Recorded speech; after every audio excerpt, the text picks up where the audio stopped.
Assalamualaikum warahmatullahi wabarakatuh. Selamat pagi pemirsa Trans 7. Di pagi ini Kasana kembali hadir untuk menambah wawasan Anda. Innalillahi wa inna ilaihi roji'un. Berita duka datang dari dunia hiburan tanah air. Safei Falivan Dado yang lebih dikenal dengan nama Tata Dado berpulang ke Rahmatullah Senin kemarin. Setahun belakangan, almarhum Tata Dado memang absen dari jagat hiburan tanah air. Ternyata penyebabnya adalah gangguan kesehatan yang menderita raganya. Nama almarhum Tata Dado beberapa minggu belakangan mulai kembali diberitakan, seiring dengan terus menurunnya kondisi kesehatan almarhum. Menurut kabar, almarhum terserang penyakit diabetes. Penderita penyakit ini akan mengalami gangguan metabolisme gula. Salah satu penyebab diabetes adalah rendahnya produksi insulin yang merupakan faktor keturunan. Namun kondisi penderita diabetes akan semakin parah jika tak diimbangi dengan pola hidup sehat. Beberapa contohnya adalah tidak menjaga pola makan, terutama menjaga asupan karbohidrat dan pemanis. Selain itu, diabetes juga akan semakin parah jika disertai kebiasaan merokok. Diabetes akan menyebabkan perubahan struktur darah. Dan gangguan struktur darah ini jika terjadi di pembuluh darah otak akan menyebabkan pembekuan darah.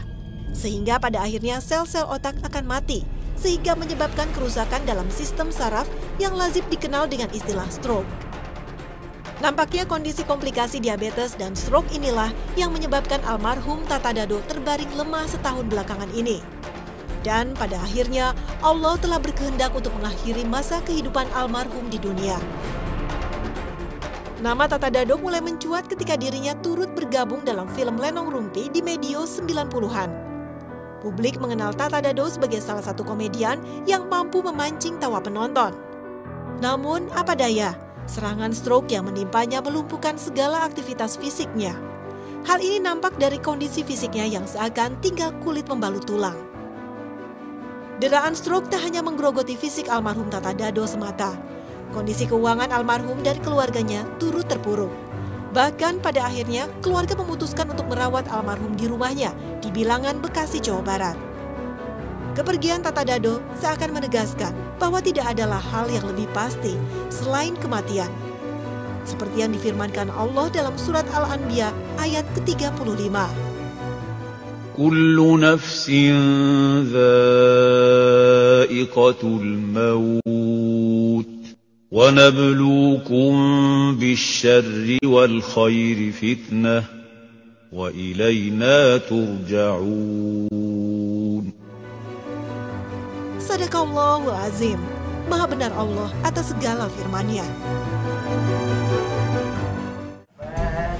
Belajar dari peristiwa meninggalnya almarhum Tata Dado, sudahkah kita menyiapkan amalan dan perbuatan saleh untuk menambah berat timbangan pahala kita nanti? Selamat jalan almarhum Tata Dado. Semoga segala amalan ibadahmu diterima oleh Allah Subhanahu wa Ta'ala dan semua dosa diampuni olehnya. Amin ya Robbal Alamin.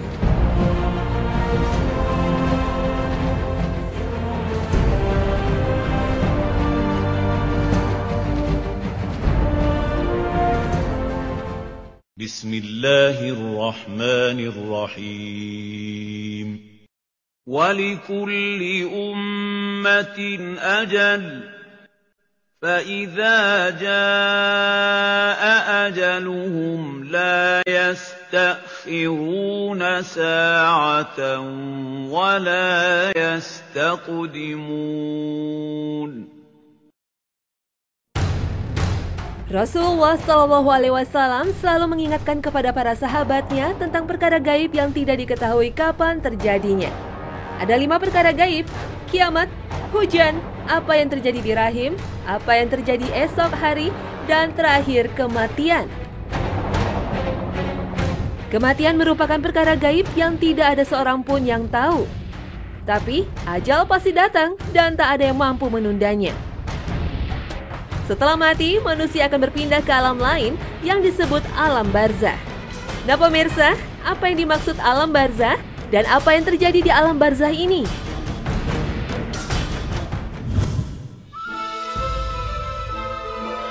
Barzah adalah alam kubur yang membatasi antara dunia dan akhirat. Alam barzah menjadi tempat persinggahan antara jasad makhluk sampai dibangkitkannya pada hari kiamat. Secara harfiah, barzah artinya jarak waktu atau penghalang. Allah Subhanahu wa Ta'ala berfirman dalam surat Al-Mu'minun ayat 100. Di hadapan mereka ada dinding sampai hari mereka dibangkitkan. Ia menjawab, itu adalah alam antara kematian dan kebangkitan kembali. Pada alam barzah ini, sang mayat akan bertemu dengan malaikat Munkar dan Nakir. Sebagian ulama berpendapat, jika mayat seorang mukmin, maka yang akan datang malaikat bernama Mubashar dan Bashir. Saat di alam barzah ini, manusia sudah mengetahui bagaimana nasibnya pada hari akhir. Apakah akan menjadi penghuni surga atau neraka? Jika ia penghuni surga, pintu surga sudah dibukakan, dan hawa surga akan dirasakannya setiap pagi dan sore. Sebaliknya, jika menjadi penghuni neraka, pintu neraka sudah dibukakan, dan ia akan merasakan hawa panas neraka setiap pagi dan sore. Dalam sebuah hadis yang panjang yang diriwayatkan Imam Ahmad dari Al-Bara bin Azib, seorang mukmin saat wafat disambut ceria oleh malaikat dengan membawa kain kafan dari surga. Kemudian datanglah malaikat maut duduk di atas kepalanya dan memerintahkan ruh yang baik untuk keluar dari jasadnya. Lalu disambut oleh malaikat dan ditempatkan di kain kafan surga dan diangkat ke langit. Penduduk langit dari kalangan malaikat menyambutnya sampai di langit terakhir bertemu Allah. Kemudian Allah memerintahkan pada malaikat untuk mencatat kitab hambanya ke dalam Iliyin dan dikembalikan ruhnya ke alam barzah. Setelah dikembalikan lagi ruh itu ke jasadnya, datanglah dua malaikat Munkar dan Nakir yang akan bertanya kepada sang mayat, "Siapakah Tuhanmu?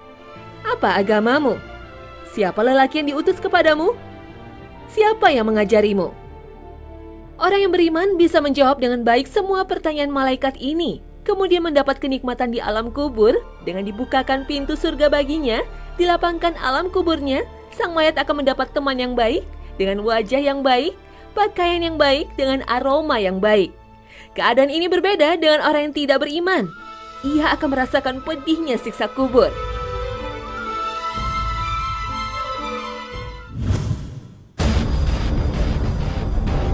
Sebelum memasuki alam barzah, manusia akan menghadapi lebih dulu kematian.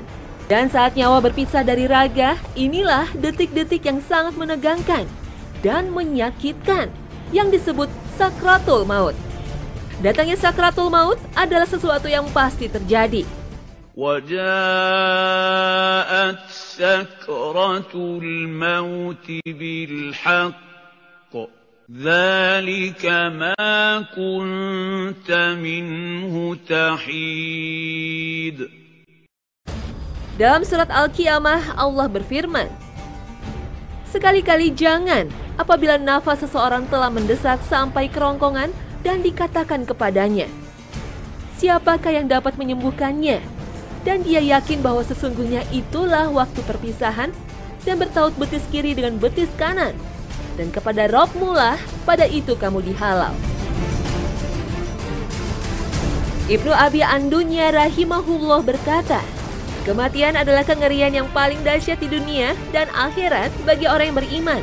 Kematian lebih menyakitkan dari goresan gergaji, sayatan gunting, panasnya air mendidih di bejana.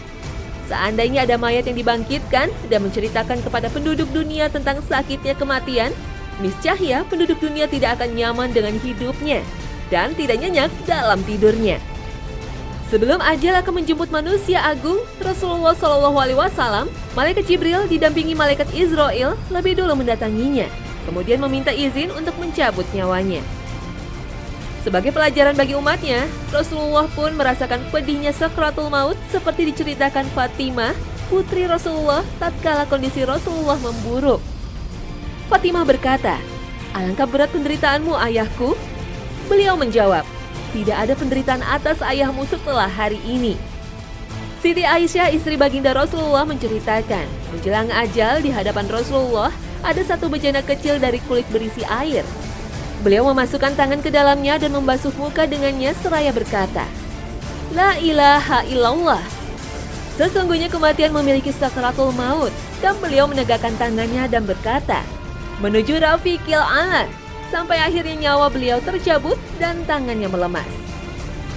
Dalam riwayat lain, dikisahkan detik-detik Rasulullah menghadapi sakratul maut.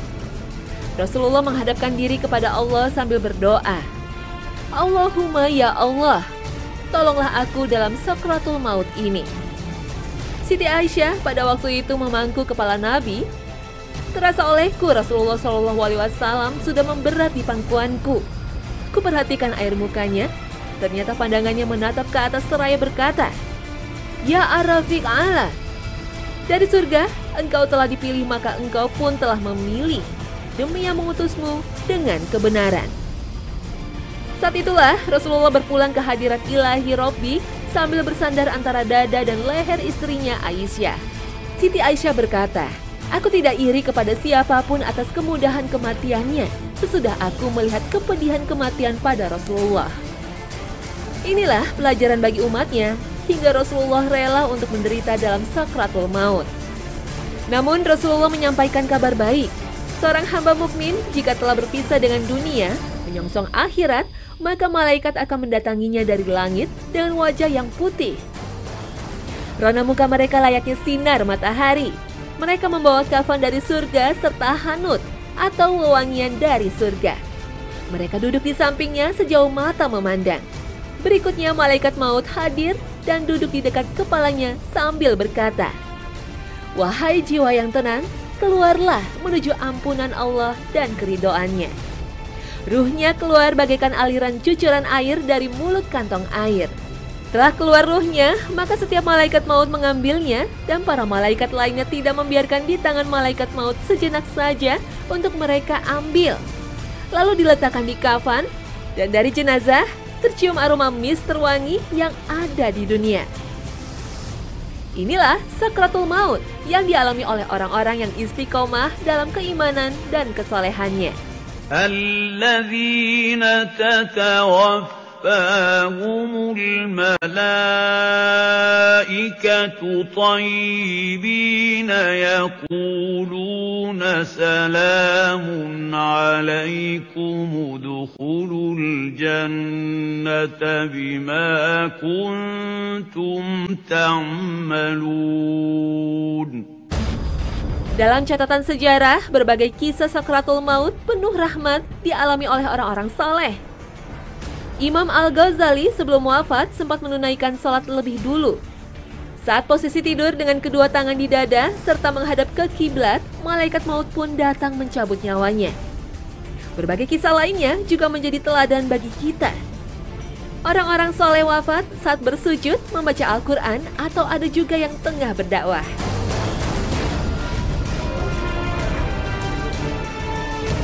Jejak amal soleh yang mereka tinggalkan terus membekas.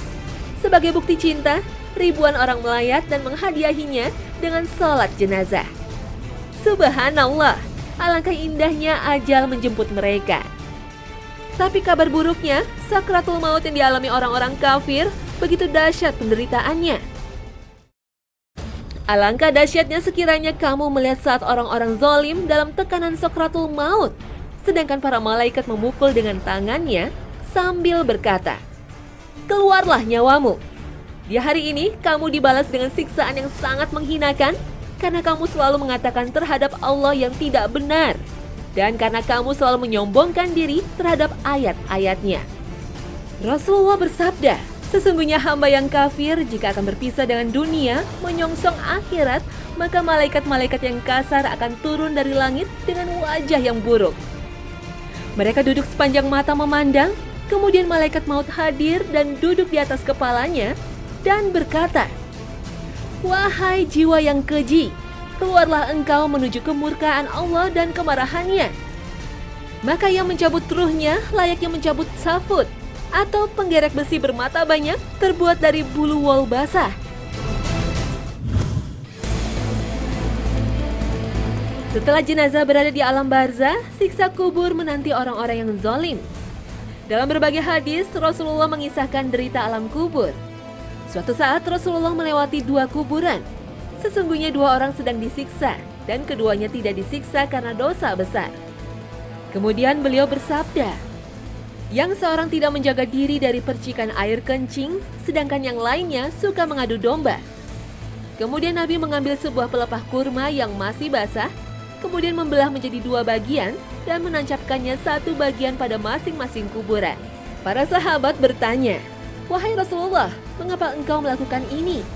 Beliau menjawab, "Mudah-mudahan diringankan azab tersebut dari keduanya selama pelepah kurma itu belum kering."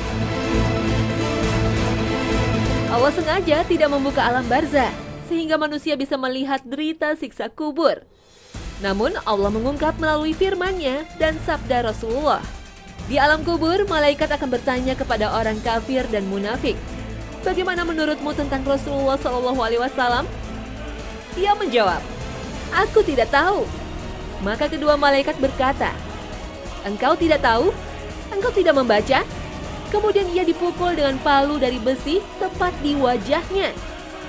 Lalu dia menjerat dengan jeritan yang sangat keras yang didengar oleh seluruh penduduk bumi kecuali 2 golongan, jin dan manusia. Rasulullah menyaksikan berbagai siksa kubur saat melakukan Mi'raj ke Sidratul Muntaha. Rasulullah bertanya kepada malaikat Jibril dan Mikail, seperti banyak diulas dalam berbagai hadis sahih. Inilah beberapa siksaan yang dijelaskan oleh malaikat Jibril.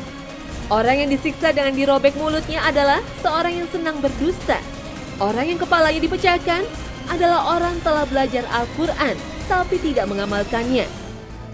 Orang yang disiksa dalam bejana api adalah seorang penzina. Dan orang yang berada di sungai darah, mereka yang biasa makan harta hasil riba. Dalam hadis lain, Rasulullah menyaksikan kaum yang memiliki kuku dari tembaga, kemudian mereka mencabik-cabik wajah dan dadanya sendiri. Mereka rupanya orang yang suka gibah atau menjelekan orang lain dan menjatuhkan kehormatannya. Sementara ada wanita yang payudaranya dirobek-robek ular. Rupanya mereka adalah wanita yang tidak mau menyusui anaknya sendiri kecuali karena alasan syar'i.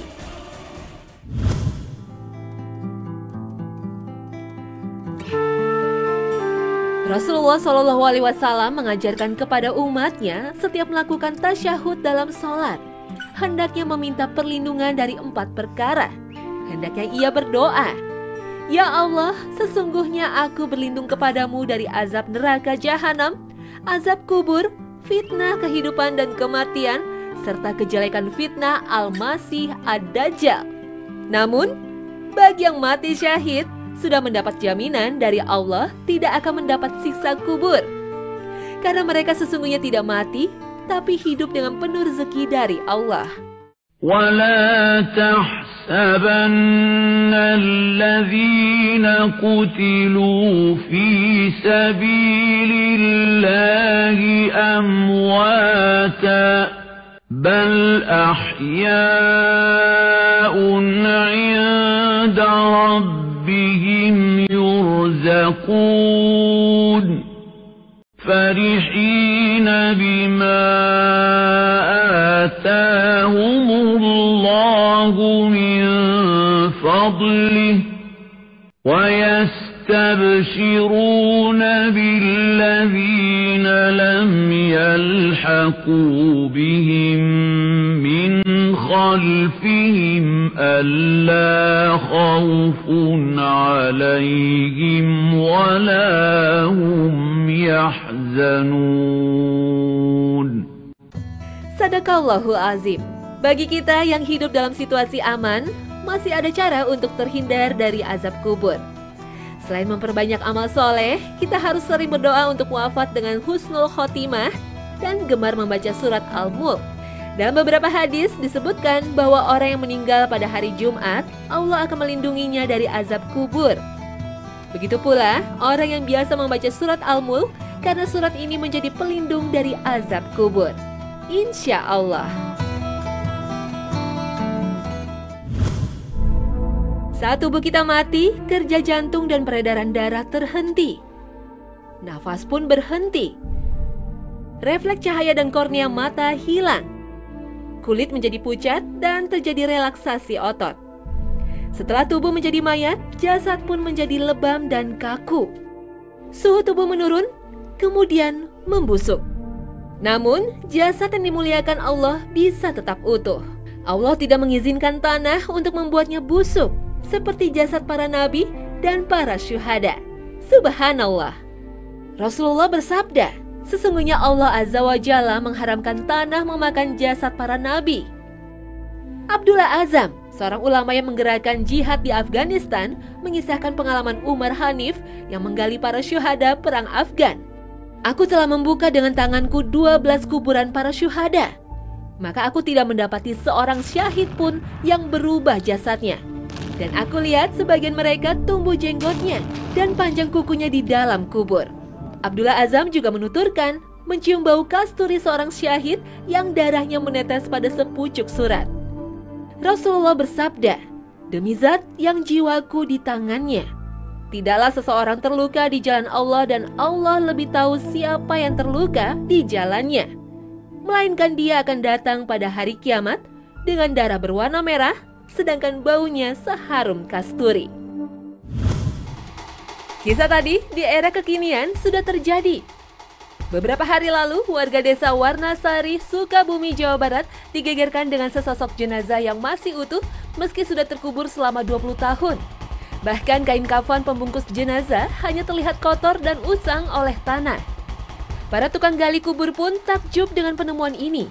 Biasanya jenazah yang sudah terkubur akan hancur dan tersisa tulang saja dalam waktu 7 bulan. Warga percaya amal ibadah almarhumlah yang membuat kondisi jenazah masih dalam keadaan utuh. Pihak keluarga membongkar jenazah Muhammad Samsuri karena akan dipindahkan ke pemakaman umum setelah sebelumnya dimakamkan di pemakaman keluarga. Almarhum Muhammad Samsuri meninggal dunia dalam usia 73 tahun dan dimakamkan pada tanggal 1 April 1993. Semasa hidupnya, almarhum bekerja sebagai mandor dan pencatat akta nikah. Ia juga dikenal santun dan rajin beribadah. Ini merupakan suatu pembuktian yang maha kuasa atas manusia yang mempunyai kebaikan amal soleh. Seluruh jasad manusia hancur di dalam kubur kecuali tulang ekornya. Rasulullah bersabda, sesungguhnya pada diri manusia ada satu tulang yang tidak dimakan tanah selamanya. Padanya manusia disusun kembali pada hari kiamat. Para sahabat bertanya, tulang apakah itu wahai Rasulullah? Beliau menjawab, tulang ekor. Saat malaikat Israfil meniupkan sangkakala, maka matilah semua yang di langit dan di bumi, kecuali yang dikehendaki Allah. Dan pada tiupan kedua, maka seluruh manusia kembali dibangkitkan. وَنُفِخَ فِي الصُّورِ فَصَعِقَ مَن فِي السَّمَاوَاتِ وَمَن فِي الْأَرْضِ إِلَّا مَن شَاءَ اللَّهُ ثُمَّ نُفِخَ فِيهِ أُخْرَى فَإِذَا هُمْ قِيَامٌ يَنظُرُونَ. Pada tiupan kedua inilah Allah menurunkan hujan untuk menumbuhkan jasad manusia dari tulang ekornya. Pada hari kebangkitan inilah manusia akan mempertanggungjawabkan semua perbuatannya pada hari yang disebut Yaumul Hisab.